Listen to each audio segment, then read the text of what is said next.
In a world obsessed with convenience and conformity, those who dare to think deeply often find themselves on the outside, not because they are wrong, but because they disrupt the illusion that keeps society comfortable. History doesn't lie.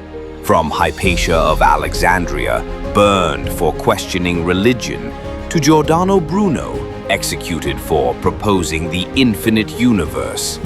Great minds haven't been celebrated in their time. They were misunderstood, outcasted, or feared, not for what they said, but for what their ideas forced others to confront.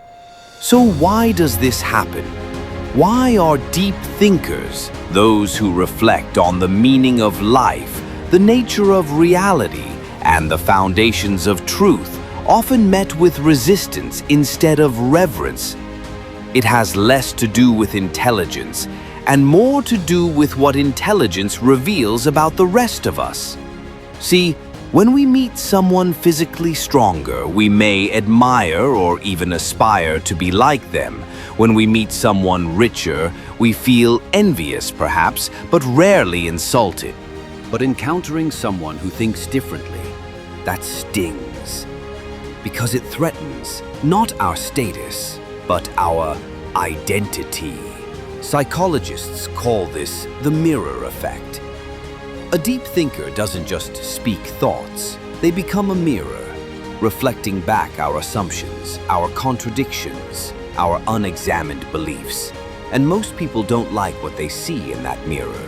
Friedrich Nietzsche once said, "He who has a why to live can bear almost any how." But finding that why requires us to question the how we're so comfortable with. And that kind of introspection, it's painful. Most would rather dismiss the philosopher than challenge the self. In group settings, this discomfort intensifies. Social dynamics thrive on balance and agreement. But the philosopher is disruptive, not intentionally, but by nature. While most conversations orbit around weather, gossip, and trends, the philosopher cuts through the fog. What does it mean to be alive? What is truth? Who am I beneath all this noise? These questions, though profound, are often met with silence, laughter, or quick topic changes. Not because the questions are wrong, but because they pierce too deep. This resistance isn't just emotional, it's biological. Studies show that when people feel intellectually outmatched, their amygdala, the brain's fear center, activates. Their body interprets it as a threat. Add to that the Dunning-Kruger effect, where the less someone knows, the more convinced they are of their own brilliance. And suddenly it makes sense why intelligent people are so often dismissed. But here's the tragic irony.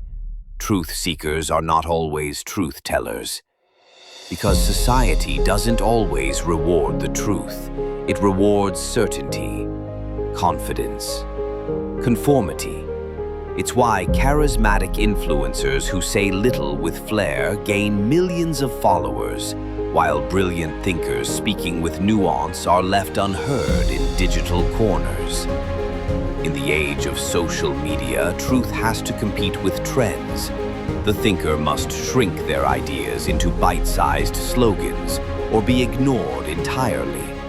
The platforms don't reward depth, they reward virality, which often means the shallow wins and the profound gets buried.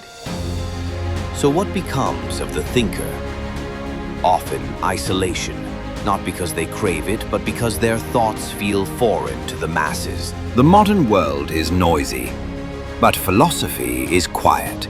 It demands silence, solitude, reflection. And in a culture of speed and stimulation, that makes the philosopher a stranger in his own time. Yet, not all is lost. There are those, few but sincere, who are still searching, still asking, still listening. For them, the deep thinker is a lifeline, a voice of reason in a sea of noise. And it is for them that philosophy endures. In conclusion, so if you've ever felt out of place for thinking too much, if your questions are met with discomfort or your insights with silence, don't let it silence you.